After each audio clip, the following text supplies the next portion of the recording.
Today's episode of the Meet and Greet Barbecue podcast is brought to you by AOS Outdoor Kitchens. They are the South's leading outdoor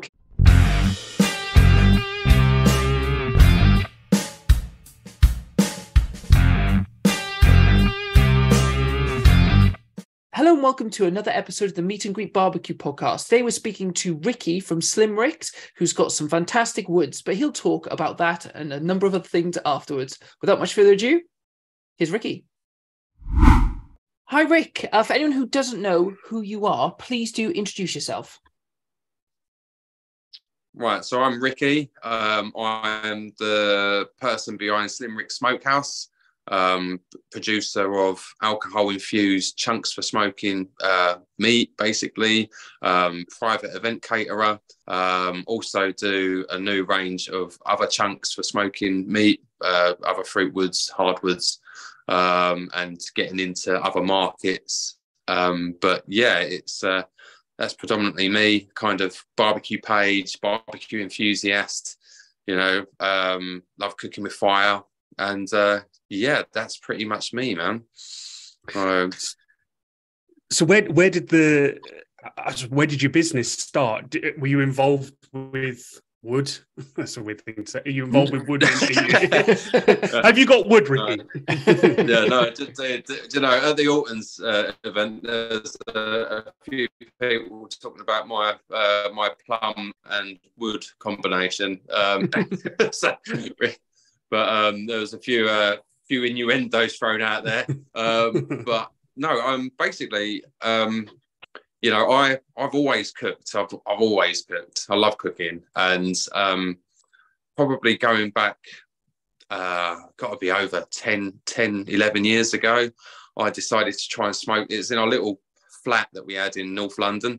Mm-hmm. I decided to try and smoke a brisket using probably the worst quality brisket and like bits of kindling, basically. It wasn't probably the correct stuff to be using, but it came out tasting like smoke, but it was pretty inedible. My wife liked it, but it was not great.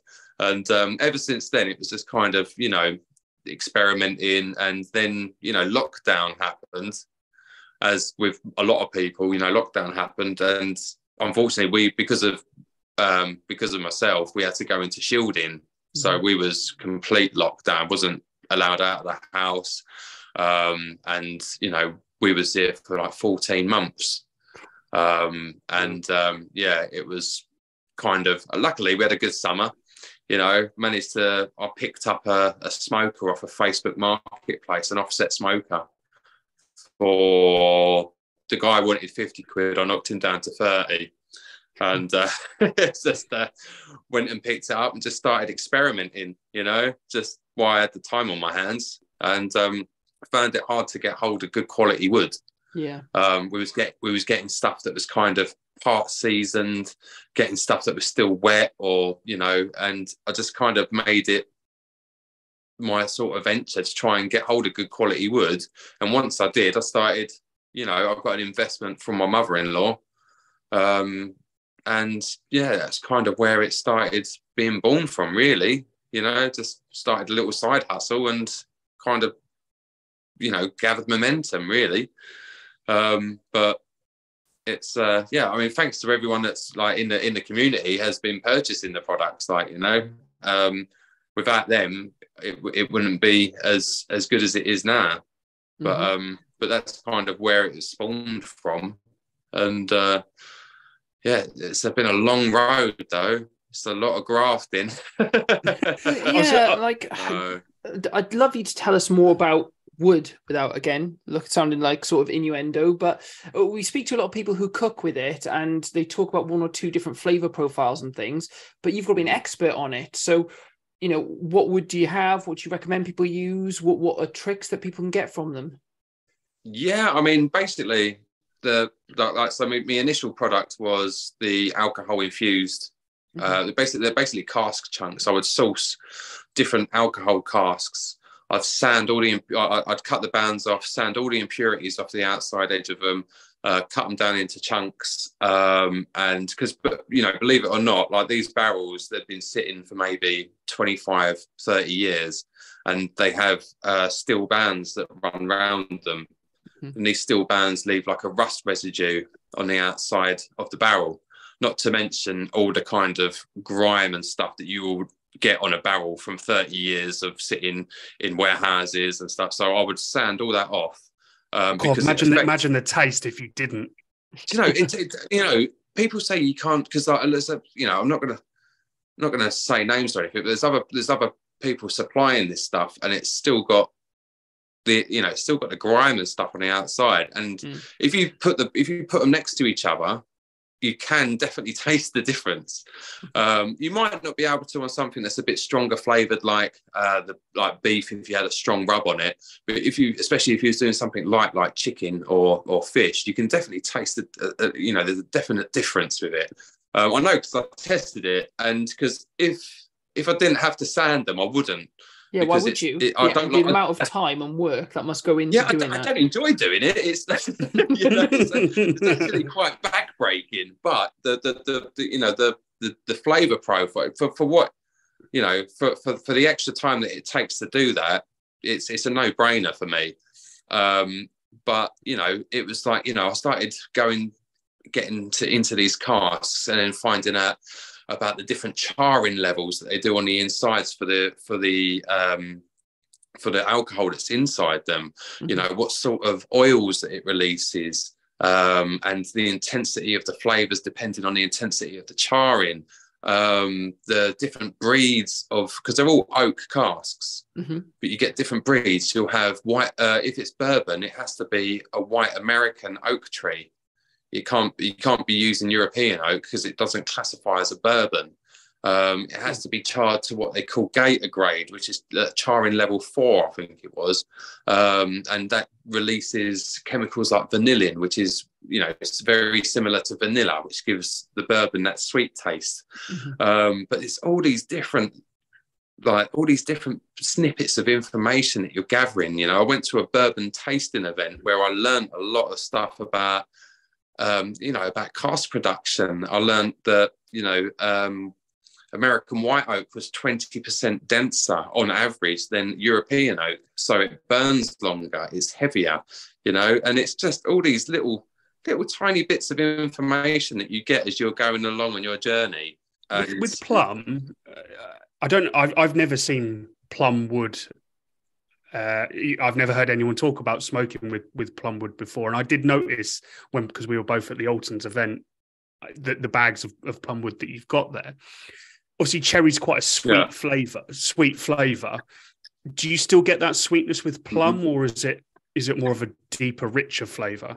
Plum it is similar to cherry, but it is stronger, because I when I smoked with it, I was surprised about the strength of the flavour of it. Like, cherry is sweet, but it's quite mild. And this is definitely got a more potent smokiness to it, but it's not on the levels of kind of oak. It's not up there. It's kind of, and it's, I would say it's kind of it's fairly less than oak, but it's stronger than cherry in the smokiness flavour, and it's more of a slightly more earthy tone as opposed to the sweet tone from cherry. It's an ever so slightly more earthy tone, but still, it's tasty. You've got to try to marry it to what your dish is. Whatever flavour profile you're trying to achieve, that's the sort of, the flavour that plum gives out is slightly more kind of, earthy, but still with the sweet undertones, I can imagine something like duck, you go to a Chinese and duck. You have duck and plum sauce type scenario. Yeah. I can imagine a duck smoked with plum would be tasty. Yeah, exactly. It must be quite a nice flavour combination there. Yeah, because duck has obviously got the strong flavour profile of on its own, so it's I probably wouldn't use it on something like chicken, but I probably wouldn't use it on beef. It's not possibly not strong enough for beef, but I don't know. I mean, it depends what sort of flavor profile you're going for, because some people prefer a slightly less. I mean, some people like cherry on beef. I mean, I don't mind cherry on beef. You know, I think a cherry is a good all rounder. To be fair, you can use it on pretty much everything. So, you know, you try to give people your opinion, but your opinion is just that. You know. Yeah. Everyone's flavors are different. Everyone likes tasting different things. You know, I've gone to Meatopia 2 years running with with friends and stuff, and everyone likes a different dish more than, you know, we all like different things. So, you know, you can give your opinion, but that's all it is. I imagine, because I'm quite into whiskey, and I've been on a few different like whiskey tasting stuff and things, and there's a lot of crazy science that goes into it quickly that you'd never have any idea of. Like, for example, talking about things like what they call the Angel's measure, which is when you age it over a period of time, the volume of fluid actually gets less and less and less, and they call it the Angel's measure. But they say that it can be different with every drink, and even just at different years. Do things like that also make a difference to what the wood ends up being like if you're using it to smoke? Yeah, I mean, obviously dependent on, I mean, let's say for some examples, like we use red wine would be one of the flavors that I've got, which have been, they've kind of been like flash aged in a oak cask just to get a bit of flavor. Some of them do it with a charred inside, some without. But you'll notice that the flavor profile, like the smell, the pungency that you get from those, because they've only been in there for a very short period of time, is nowhere near as strong as, like, say, I had these giant barrels that I got from the Glenlivet distillery. I mean, these were like, they're about as tall as my wife. They're about they was just over 5 foot tall. They're quite substantial casks, they were, and I had 2 of them. And but when I cracked those open, they just smelled amazing, you know. And that is from something that's been sat there with that product in for like 20 years.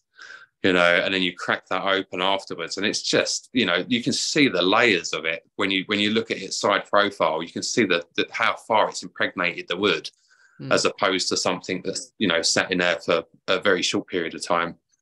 But it's funny that you mentioned the angel share, because you also there's a guy that I talk to on Instagram who's his name's Jay Bradley. He actually sells the world's most expensive single grain malt Irish whiskey. Right. It was something like 1.3 million euros or something. It came with like a Fabergé egg and a watch that had been done by Fabergé. I mean, this thing was just unbelievable.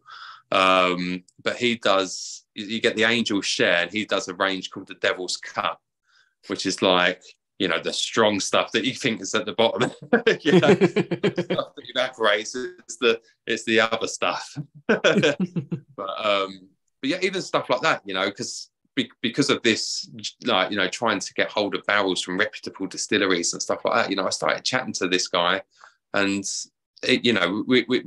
we messaged each other on Instagram. I sent him a box of I'd done like a variety box for Christmas, where you had like the brandy, I think you had brandy, red wine, and and bourbon in there. And so I sent him a box of that, and, you know, it's just for Christmas. And, you know, it's like it's stuff that you get from doing things like this. You start talking to people on all sorts of different levels, you know. It's been quite a journey, to be fair. I mean, it sounds like you're having a blast at the same time. You know, you're learning all this stuff whilst building the business and meeting all the, you know, people from all walks of life as well. Yeah. I mean, like I said, I generally try to make it a rule that if I'm supplying someone for the first time, I'll go up and see them. So the first delivery, I'll do it by hand. And Wow. just so you can, meet the people, you get to see more people in the community, and it's about putting a face to the name rather than just, here you go, there's your DHL order, here's your bill for it. Yeah. It's I've been so that's got me around the country a little bit. I've been up to Preston, over to different places in Oxford and Hertfordshire, and just all over the shop really.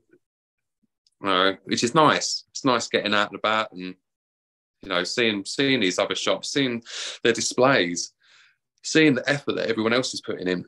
Mm. And what was your favorite product like that you offer? Did you have one that's favorite to you, or like people seem to be buying the most?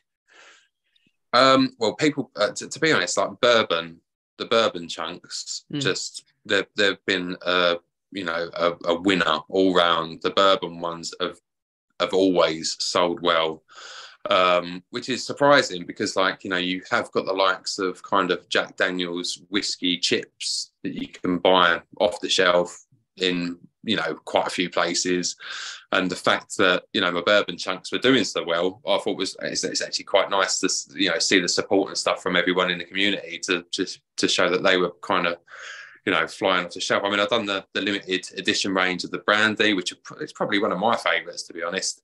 They smelled really nice, the brandy chunks, and they were quite thick. Again, they was off a fairly large cask that I got, so they were quite substantially thicker than a normal chunk, and so they, nice burn time, and they were probably one of my favourite ones. Probably not my favourite ones to package, but definitely one of my favourite ones to use. But yeah, I mean, I use all my products all the time, just because I've got an unlimited supply of them, I guess. I like using other people's products, man, as well. Because you get people supporting you, and you go out and buy other people's stuff. Just to see, you test the waters and see what stuff other people are producing. The market is so huge. There's a spot in there for everyone. Yeah. Just sort of quickly to go back to the kind of sourcing, you were saying you obviously try and go to reputable distilleries and things like that. Mm-hmm. Are you now? Is there a certain age of cask that you're trying to you now know that, right? Okay, well, after 20 years, that's the flavour that I want, or are you quite open to what's available? To be honest, I try to. You're looking at more the quality of the cask as well, because you could have something that would have whiskey in for 20 years, but the cask arrives over here and it's in disarray. It might not be in the best condition, and I tend to go for more quality over, and it has to be from a decent distillery. And I want it to be in a decent condition, because a lot of these times you'll get these casks and they'll still have product in them.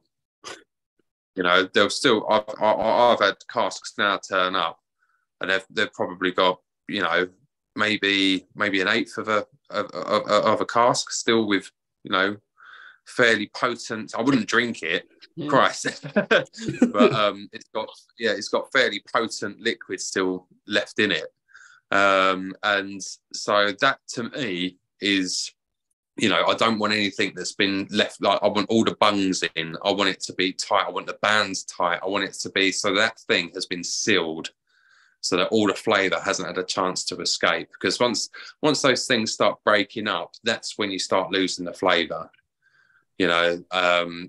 If you've had something that's got alcohol in for anything more than 10 years, which most whiskies are kind of a minimum 3 to 5 years at least, and then going into your kind of later year ones, you're not gonna lose that much flavour, but you want something that's going to be kind of tight and compact, and it's not been broken up and it's in a bad state when you get it. Because if it's in a bad state when you get it, when you chop it up and send it out, it's going to be even worse.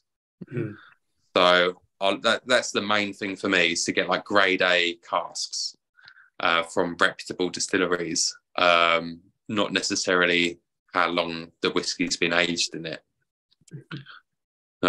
It's like I said, it's a 25-year-old barrel is going to be looking a little bit ropey. Yeah. So is this now your full-time business, or is this still something that you're kind of doing on the side as well as a full-time job? No, I'm a cryogenic engineer by trade. Wow, what's that? So I deal with pretty much the opposite of what I do with barbecuing. I deal with liquefied natural gases, like minus 190 odd degrees Celsius temperatures. I thought you were going to say you were growing the trees. No. It's like, yeah, you ever watch Futurama where they freeze, fry, and send them to the future? That's kind of yeah. That's my day-to-day job. This is a sideline. It's pretty polar opposites, really. Yeah. It sounds interesting. I said I don't think I've ever met anyone with that job before. It's it's definitely different to dealing with hot fires and barbecue coals and stuff. So it's but it pays the bills, mate. That's the problem. So until the business picks up enough that I might be able to kind of slip away from it. We'll see. It's a few years down the line, I think, that one. And is that your ultimate goal, to be able to kind of work within the barbecue industry and take your business forward that way? Yeah, I mean that would be like that would be exactly what I'd want to do. Go to events, have a few people working under me chopping the chunk. Because to be honest, man, I don't want to be chopping chunks for the rest of my life. I want to try and get to a stage where I can get someone else to do it for me. Because I'm not getting any younger. Is that something that you would want to continue to do, a handmade process, or is there machinery, I'm assuming, to be able to do that, or do you prefer that kind of made with love type process? Yeah, I mean, I'd like to be honest, I don't know really, because the let's say the barrel chunks, for one, they've got a curved profile on them. I'm not sure how. I mean, I'm sure there is probably a machine that can do it. It probably costs an absolute fortune. But because when you're trying to cut that into a chunk, because it's got the curved profile, it's not like a straight. You're trying to cut chunks from a straight piece of wood. You've got to follow that curve as you're cutting it. Yeah. So it's not as easy as people kind of first perceive, I guess. I mean, if I could, I would be the one that goes out, selects the barrels, and then gets someone else to do it. Yeah, that's fair enough. So, just out of interest, we've spoken, about the business. I'm interested to know a little bit more about your personal journey into barbecue. You mentioned right at the start that you love cooking. You've always loved to cook. So just tell us a bit about your kind of barbecue journey personally. Yeah, I mean, so when lockdown happened, like I mentioned, we went into shielding, and I started buying this. Like, I bought the offset smoke. I had like a little kettle barbecue that I got from B&Q, and I started doing some cooks on it, and I started making some fairly tasty food. And then obviously, like, my wife was, she was into Instagram. She was building her page, and then she was, starting an Instagram page. Just there's a massive community. So I thought, all right, I started, and then a few competitions come along, and you're like, okay, maybe I went to a competition, and then okay, I'm getting further in the competition. Okay, well, got to the quarterfinals in that one. Okay, well, that's where I left off on that one, and then that was on the there was a Glow Baltic family one where I got to the quarterfinal quarterfinals, I think it was on that one. And then you enter other ones, and you win one, and then you're like, okay, maybe I could do something, and then it's just like, And then it just progressed and progressed and progressed. And then before you know it, I've bought I've got a Savage fire cage. I've got a little Komodo Joe Jr. I've got, I must have 7 barbecues now. I've got the guys at Drumbarbecue, based in Greenwich, who, don't know if have you guys ever been to Metopia? Yeah. Yes. Yeah, last year. So all the drum barbecues that are behind the stalls were all Drumbarbecue barbecues. Right. And they're a massive brand. They're based in Greenwich in London. And they sent me one of their reverse flow cabinet smokers. I mean, the thing's an absolute beast. It's like about 600 kilos. Jesus. But yeah, they was just like, it's a monster. But yeah, it's just like to, I was chatting to them at Metopia. They was like, I would like to work with you and try this and try, just to try and help everyone grow, essentially. Like, they're helping me grow. I promote me, I'll promote them. And then, we had these these guys from Poland called Borniak Smokers. They're now sponsoring Smoke and Fire this year. Okay. So myself and a guy that, so I do private events and catering with a guy that I grew up with in school. Mm-hmm. And he's an avid barbecuer as well. We kind of reconnected again, and like, we've gone through this kind of private catering events stuff that we do together, and and now both of us are doing we're going to be doing demo cooking for this Polish smoker company for we've got 5 events in the UK, possibly 1 in Poland. Wow. Oh wow. Yeah, so it's kind of it's definitely, it's gone from what it was. When was the first lockdown? 2020. Yeah, March 2020. Yeah, so in the last 3 years, it's just exploded, man. And I mean, you've got to put in some hours though, man. To get to where you are. But it's like, to try and, like, you're talking to people in the community, and it's been a real supportive network of people. And it's a great thing that's been spawned out of this lockdown, man. People have made these places that they can entertain at home. The price of everything's gone up, so people are more inclined to be entertaining at home. And this is the market that we've entered. This is like, people are now, rather than going out to dinner with friends. I was speaking to one of my colleagues the other day. He said he went out for fish and chips with his family. It cost him like 60-70 quid just for a couple of fish and chips. Then, and he was just like, I'd be more inclined to have people over at his house to, cook and, entertain there, because it's cheaper. And, people have set up these kind of, these outdoor kitchens, and, some of the things I see on Instagram are just insane. That cost there about going out, it's mad, isn't it? I even find with taking the family to like McDonald's now is like silly expensive compared to, perhaps because the kids are getting older and they don't have Happy Meals anymore. But you're spending over 20 quid on just some McDonald's. It's a smash burger and some chips that you could do for 3 or 4 quid at home. Yeah, exactly. And much better as well. Is the other side of that, And you think, like, some of the big cuts of meat as well. Imagine how many people you could feed for 60 quid. Oh, it's insane. Yeah. You could. When you were just saying that about you could make something at home and it tastes a lot better than that you purchase out.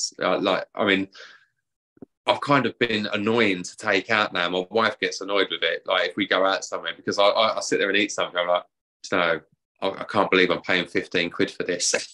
Yeah, because it's just like, you can make something better at home yourself, and it's just I think I don't think she likes the fact that I'm getting a bit of a food snob, I think. There's literally nothing wrong with that. If you've been looking or thinking about an outdoor kitchen, then look no further than AOS Outdoor Kitchens. They are the South's leading outdoor kitchen design and installation specialists. Their extensive showroom is based just outside Bournemouth on the Dorset-Hampshire border, and as well as numerous in-store displays, also features a live outdoor kitchen where they cook every week on Kamado grills, pizza ovens, and all filmed and shown on YouTube. They offer a wealth of knowledge on how to transform your patio into the most incredible outdoor dining area with styles and options to suit every budget, and you can guarantee they will be able to create something perfectly suited to you and your home. They stock and supply everything that you're going to need for outdoor cooking, including barbecues, Kamado ovens, pizza ovens, outdoor fridges, and every accessory that you would need to become the ultimate outdoor chef. So if you want to make yourself the envy of your friends and neighbours, get in touch with them today to arrange a consultation and take the first step in transforming your back garden into the most incredible entertainment space. Visit aoskitchens.co.uk. Just talk to us a little bit more about the private catering side of things. So what are you kind of doing, like weddings, events and things like that? And what kind of things are you cooking? Yeah, we do. We've done weddings, folk festivals. We've done a Leigh-on-Sea folk festival. We've done a Saturday and Sunday there last year. And we sold roughly 450 burgers in 2 days. We could have done more. We sold out early doors both days. We just didn't realise how busy it was. But you go to a lot of these events and they're clued up now. They don't have 10 people doing burgers. They'll have one person doing burgers, one person doing pulled pork, one person doing tacos. They'll try to even the market out. Yeah. Which makes it fair for everyone, which is nice. It's a nice, it's a nice vibe. No one's competing directly with each other. We've done weddings, we've done birthday parties in people's gardens. I'm in talks with people, hopefully to do Pride this year in Essex. Wow. So that should be quite a big event. And we're kind of leaning more towards trying to keep on the corporate side, because festivals can be a bit hit and miss. It's a bit, there's risk involved in that. When you start doing corporate events and you give a price and that's what you're charging, that's it's there's no risk involved, or very little. So that's kind of the direction we're trying to steer towards now. We still do the big festivals when we can get them, but that's the direction we're trying to go now, just because it's, we've done the festivals, we've done the risky bits. We're just kind of like, right now we've got a bit of a name. We're trying to steer down the corporate side of things and the weddings and the private events, because that's where that's where it makes life easier. You know how many people you're doing, what times you're serving from and to, and it's just makes life, because it's very stressful doing festivals, man. I can imagine. I can imagine. So what are you I'm assuming you're not taking your 600 kilo cabinet with you every time you go to a festival. So no, of course not. what you normally cooking on when you do cater? Right. So generally speaking, it's we were getting these like there's a butcher over near like Langdon sort of way in Essex, and he was getting this like award-winning pork mince and making them into foot-long sausages. So we was getting those and smoking those, doing kind of like foot-long dirty dogs. Nice. Yeah, well, we was using, so my friend that I do it with, he's got an Oklahoma Joe. And so we was using that. That's still a heavy piece of kit though. Yeah. Might not be 500 kilos, but it's still heavy. So we take that to events. We take my fire cage, Savage fire cage, and a barrel barbecue that I built with a welder that I got from the middle of Lidl. Nice. Yeah, dude, you can get everything from Lidl. So I'm a firm favourite of Lidl. But yeah, that's what we take, and we generally tend to do burgers, dirty dogs, and pulled pork. But we've done Christmas fairs where we've had tomahawk steaks, we've had sirloin, like we've had full strip loin joints, and we do the whole joint over fire and then slice it, put it in buns, bit of horseradish, mustard vinaigrette, bit of rocket. Yeah, just. Oh, it is good, Dan. Even if I say so myself. I'm hungry. Yeah, I don't get to eat any of it, though. That's the problem. I suppose so. So one of the things that we hold quite dear on the podcast is our barbecue fails. So some of the things that some of the cooks, or even during the business, perhaps that hasn't gone so well, Ricky. So have you got some stories for us, perhaps when you were catering, that some things that haven't gone so well? To be honest, the catering side of things have gone pretty well. To be because the guy that I do them with, he was he studied catering in school, college, so he's fairly clued up. And together, we kind of work quite well together. And we haven't really, touch wood, we haven't come up against. We haven't come up against anything yet, but obviously personal fails. Christ, I don't even know where to begin. There's of course there's been plenty, but that's all part and parcel of it. I've had stuff that I've practically made that has been inedible, but if I didn't make that stuff, then I wouldn't have learned from it. I remember once I used a smoker and didn't test to make sure that the gauge was working properly. Just took it for, fact. I thought, okay, it's working properly. Then about 2 hours into my cook, I decided to put the digital gauge in there, found out that the analog gauge was about 90 degrees Fahrenheit out. So where I thought I was running about 250 Fahrenheit, it was more like 350 Fahrenheit. And because after 2 hours, I opened it up and I was just like, well, everything looks a bit more cooked than it should do. But that stuff happens, man. It's you've got to be on it. You've got to make sure that you test. If you're going to do a big smoke, you test those gauges. You put your digital ones in there. You make sure they're calibrated. And it's all stuff without doing the mistakes, you wouldn't think to do it. You would take it for gospel that the little gauge on top of your Weber was reading the right temperature, but they don't always. Yeah. No, not at all. It's but yeah, that's probably that one where it was kind of 90 degrees out. That was kind of a big fail because I had quite a bit of meat in there at the time, and it was I managed to kind of rescue it.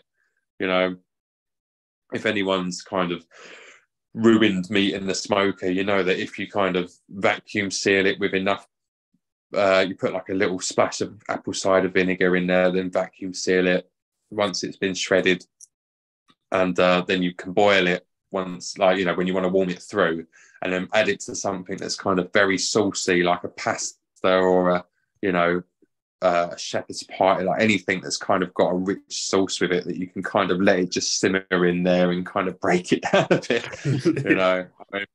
I've had beef cheeks that I thought I could throw through a window because they were just they were so bad. But you can still rescue them though. It's surprising, if you can get a few tricks where I've had like really bad beef cheeks, and then I'll just like leave them in a pool of brine or something and leave them at a low heat, and they just break down even further. You can rescue things. So yeah, but you can also murder things. So, really, yeah. The temperature gauge thing is so, I can imagine, so frustrating. I mean, you're in Essex, I'm in Essex too, and it's what, 2-3 degrees at the minute. If I go and look out on one of my smokers, it will say it's 80 degrees. It's that far out. It's not even on, and it's still saying it's 80 degrees while it's 2 degrees outside. And you're right, it is just about that process, isn't it? Checking to make sure that your equipment's ready before you start putting a load of meat on. Yeah, it's actually like the guy that made it so that Smoking Elk. Don't know if you guys follow him at all. Yeah. He's because I remember watching a video of him calibrating his gauges on his Komodo, like showing the removal of it, and like, you know, basically just adding it to boiling water and making sure it's reading near 100 degrees. You know, it's like 100 degrees Celsius and whatever that is in Fahrenheit. I can't remember, two something, isn't it? Yeah, but, it's about 220. Yeah, but he, I mean, it's a really easy 5-minute job. And to do that and save yourself ruining, you know, 70, 80 quid's worth of meat. If you've got, I mean, some of these like full pack of briskets, you're talking big money that you could be ruining without realising it. So it's either test your gauges or make sure you've got a second one.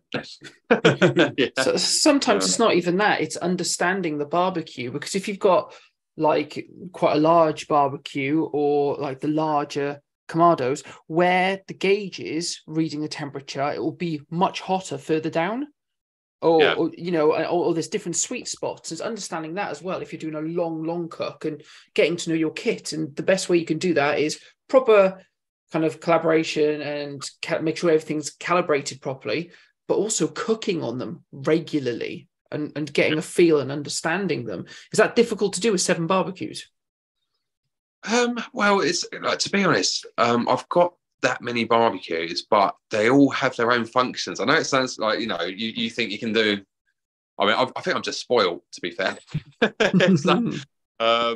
I mean, you can't I mean, I was blown away with Komodo Joe when I got it. My wife and my mother-in-law bought it for me for my birthday last year, and I was literally blown away with how those things are so consistent and easy to cook on. I mean, I've done a pork belly on it, and I just literally dialed the temperature in, and I just left the lid closed. I didn't spritz it. I didn't do anything, and I left it for like 4 hours, 4.5 hours, and it came out amazing. But yeah, I've got a Weber, the Master Touch, which is kind of the one that I use probably most frequently, because it's good all rounder. You know, I've got a Borniak cabinet smoker, which I use when I've kind of not really got the time to like man the smoker. You know, that's kind of like it's a wood chip feeding electric smoker. It's really good quality, but it's like one that you can just kind of chuck something in there for a couple of hours, 3-4 hours, and just set and forget it. You know, the fire cage is obviously probably one of my favourite things to cook on, because it's just, you know, it's just a bit of theatre, man, and it's a lot of fun. You know, I get the kids involved. I get, you know, we had spark. You know, I was doing a chicken shawarma on it, and I got the kids lighting sparklers off of it, and it's a good bit of theatre, a good bit of fun. And I mean, I've got a master built cabinet smoker, it's an electric coal smoker, the big so that doesn't really get used at all anymore now that I've got the one from Drumbacue. It doesn't get used at all, really. But it's just kind of sat there. And I'm just trying to. I've got one called an Aquaferno, which I don't think many people have heard of. No, I haven't heard of that. Yeah, it's the name rings a bell, but so it's aimed at the kind of the backpacking, traveling people like community. It's fits in a backpack, but it kind of telescopes out into kind of the same sort of size as if you can imagine like like the drum barbecues when they're stood up, kind of like the UDF, the ugly drum smokers. Yeah. But it's telescopic, so the bottom one's smaller, then the middle one's slightly bigger, the top one's slightly bigger than the middle one. But this thing does everything. It's got a pizza stone, battery powered rotisserie. It's got little hooks on it to hang your clothes on if you've been camping, to dry them out with a fire in there. It's got all sorts on it. Oh wow! It's just like, it's actually a really cool piece of kit, but but I only use it at the moment as a pizza oven. So, because that's the only thing that I haven't got in my arsenal is a pizza oven. So that's what that gets used for. But yeah, it's just that's kind of what I cook on. And like I said, the Savage fire cage is definitely my favourite at the moment, just because it's just so much fun to cook. I mean, the Drumbacue one is great, but I mean that you cook, like, you're cooking volume in that because it's so big. But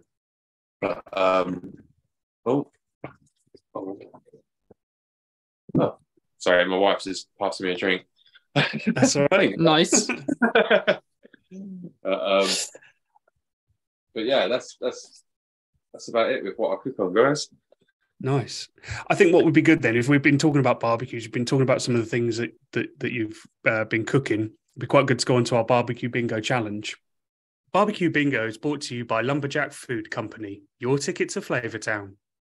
Yep. So if I share my screen, can you So see that? technical, yeah, but on a phone, is that readable?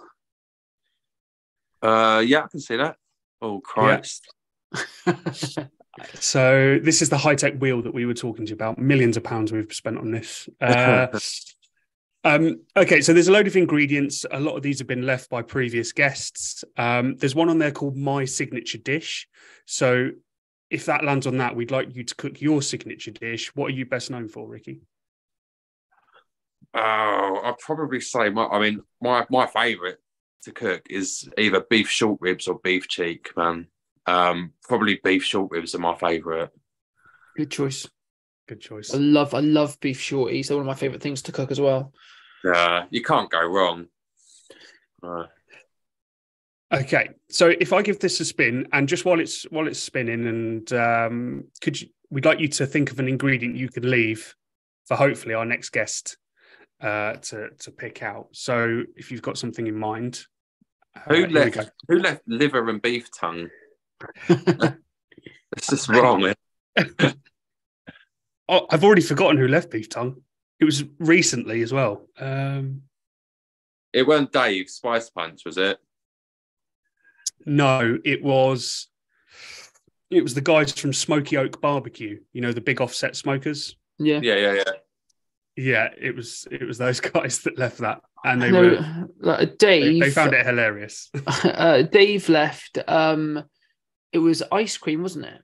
But it was maple ice cream. That's what it was. But that's already gone. Someone's got the pleasure of doing that, and because it was Dave as well, he was like, "Yeah, so I make it using the barbecue." I was like, I mean, we'll see what people do, but they're probably going to use it as an ingredient rather than trying to think of how to make ice cream with a barbecue, Dave, if I'm honest. But, you know, speak to geniuses and they'll come up with crazy things, right? Yeah.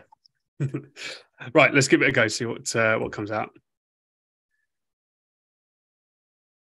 I'm hoping beef tongue now because your reaction. Oh, so nearly liver. Oh. Celeriac. That's not a bad one. That's not a bad one at all. That's one you can definitely low and slow. Yeah. Yeah. Where's your brain going with that? The celeriac puree written all over it. Oh, yeah. Yeah. Sounds good. That's the celeriac puree, isn't it? That's kind of with my Master Chef hat on. That's what I can. That's definitely what I've got in mind for that one. Celeriac puree. Bit of beef cheeks on the side. Why not? Yeah, duck could go nice with that though. Duck with celeriac puree. Mm-hmm. What ingredient are you going to leave? Are you going to do something nice, or are you going to try and stitch someone up?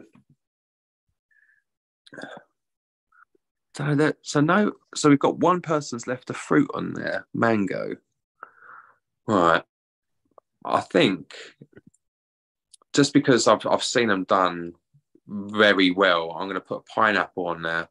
Oh yeah, they're so nice if you just put them in the coals and let them kind of burn up and almost feels like it ferments as well. Beautiful things. Yeah. I think that's what I'm going to add to that one. Get some sweet stuff on there. Awesome. I would have loved it if you'd gone. I think maybe. What if we said like plum wood?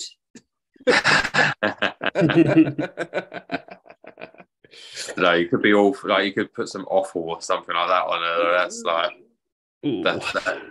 that would be testing someone. Yeah, definitely. So, is there anything, Ricky, that we haven't kind of spoken about that about barbecue or the community or anything for that matter that you wanted to kind of have a chat with us about that we haven't spoken about so far?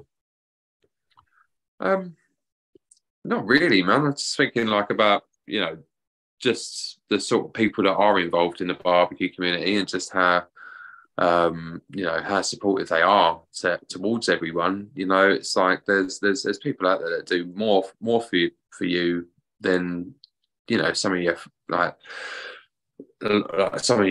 people closely around you do. Like, there's some decent people in the barbecue community, and it's just nice to be a part of it. Nice to get messages from people, and it's a nice thing that's happened. It does feel like it's kind of been perpetuated from this lockdown that happened a few years ago. I mean, it seems to have just grown exponentially, and there's been so many small businesses that have come out of it, and being able to work with them, work with other people in the community, work with even people outside the community. Like there's people that have come into this community with having doing work experience in other sides of things and being able to adapt it to being used in this side of things. Like it's just been, it's been really good, man. It's been nice to be a part of everyone's journey, and just like watching them all as well. Like being tagged in people's posts, seeing what people are doing with your stuff. It just makes you feel good. So it's it's a good thing to be a part of, man. Awesome. Dan, is there anything else that you wanted to mention? The last thing that I wanted to ask you, and we haven't really asked anyone else this, but maybe we should. You talk about the community and how special it is, and people listening are often looking for inspiration. If there's one Instagram page that you would suggest people go look at for inspiration, what would it be? That's a tough one. I couldn't even answer that. Do there's so many people out there that you just kind of you watch their stuff, and it's there's definitely two people that I would say that I look at their stuff and it's still kind of I'm amazed at the stuff that they do on there. And there's right, can I have like go for it, reel them off. So I would say probably my top one would be Aston from Smoking Maple Meats, just because I've met Aston a few times. I've met his mum and dad, and I see the stuff that he's doing at his age. It's not fair, is it? It's not fair. I know everyone says about the stuff he's doing at his age, but I just think about when I was his age, and I was no way near as focused as he is. And the stuff that he's churning out, the opportunities that he's getting, and he is just eating it up, and he's just going for it. And I just wish like the some of the food that he's churning out is just unreal. And I just think like for not just for his age, for anyone, that is an achievement. So I think he's definitely one of the pages that I like to keep an eye on. Then it would be Dave Spice Punch, just because the guy the butchery skills that he's acquired. I mean, I was lucky enough to go to Dave's house, and we had a little bit of a cook up there, and he does just who has a dry ager, he's just some of the stuff he does is just crazy, man. When I see him with artists and Mr. Russell Davis and that, and they're doing these big cooks, like when they cooked like a whole pig, over this pit that they built in artist's back garden, and you just think like these guys are doing some big stuff. You know, very entertaining to watch.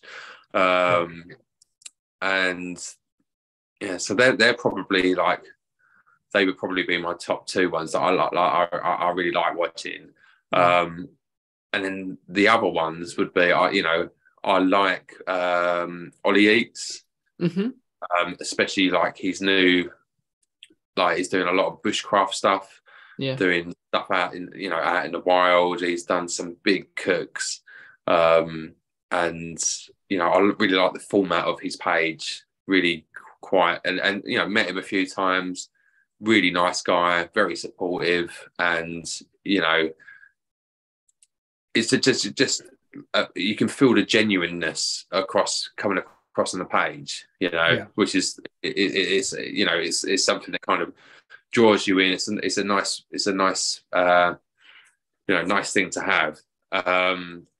And this is probably only because I'm a little bit jealous of the smoker he's just acquired, but you got Flames Barbecue, Paul.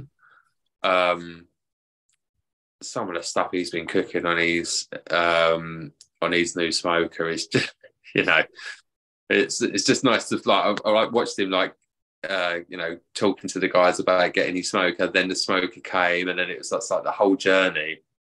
And now he's knocking out some really, really good stuff on his smoker. Just, it's a very interesting account to watch.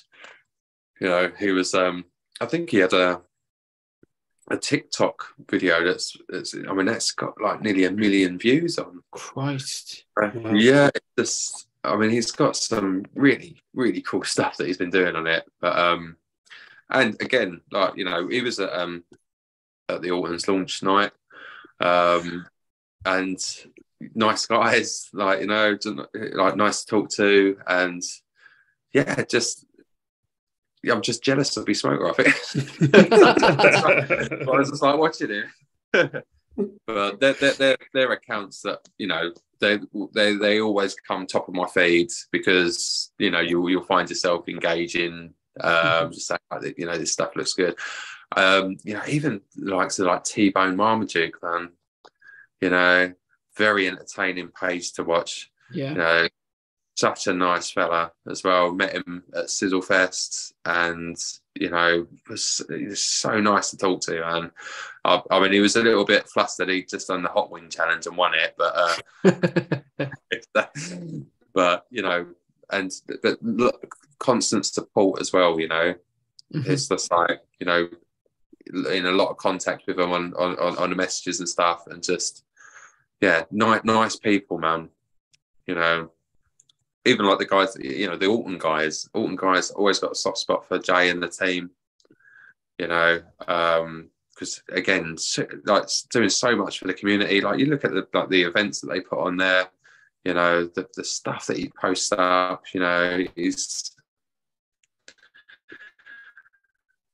there's so many accounts there. I can't even name one. It's like I said I'll do 4, and I've done 6. Well, on that point though, don't forget yourself. Before we finish, one last time, tell everyone how they can find you, what your Instagram page is, where can they buy your stuff. Right. So my Instagram is at slim_Ricks_Smokehouse. They can buy my stuff either direct from me, from just sending me a DM. I have got a website in the process, but it's been a long time in the process. It's just finding the time to get it up and running. It's nearly there, but it's just taking those final tweaks to get it right. But you can find us on Globaltic's website. You can find me on Angus and Oink's website. You can find me at Alton's Alfresco Chapel. You can find us at the Outdoor Kitchen Collective. Where else? Gibson's Finest Meats. I think that's it at the minute. But and Google. People can find it through Google too. and Google. People can Google me. It's actually the first one that comes out if you type Slim Ricks. It comes up. Wow. Slim Ricks podcast. Yeah. So it's but yeah, that's where we're at the minute. I mean, like I said, we've got big plans for, hopefully going to bring out a range of smaller splits to use for pizza ovens. Nice. Yeah, because they seem, I mean, after the Gosney sort of, what's been going on with that, I mean, that's been absolutely insane watching his page. But yeah, it's like, so trying to see if we can utilize the woods that we're supplying here to try and make something that can be used in those bits of equipment would be great, because they're very popular at the minute, and there's a market out there for high quality kiln dried hardwoods. So hopefully we could do something. But yeah, we'll see. Watch this space. Brilliant. Yeah. Well, it's been an absolute pleasure to have you on the podcast. It's a shame that we literally missed each other only a week or so ago when in person, but hopefully we get to meet you at some events this year. Yeah, absolutely. You guys doing any of the Smoke and Fires, are you? Or possibly, we're definitely doing Sizzle Fest. Possibly Smoke and Fire. We haven't Malden, quite maybe. decided yet. Yeah. Yeah. Well, I might see you there then. Sounds good. All right, guys. Thanks very much. Have a great one. Thanks for your time, guys. All right, take care, yeah? Cheers. Later. Bye. Bye. That's it for another episode of the Meat and Greek Barbecue podcast. Thanks so much to Ricky for coming on and talking to us about his business. I really wish him the best of luck and can't wait to meet him in person. As everyone hear from you, so get in touch with us through the usual channels at Meat and Greek Barbecue Podcast on socials, our website, meatandgreekbarbecuepodcast.com. And until next time, keep on grilling.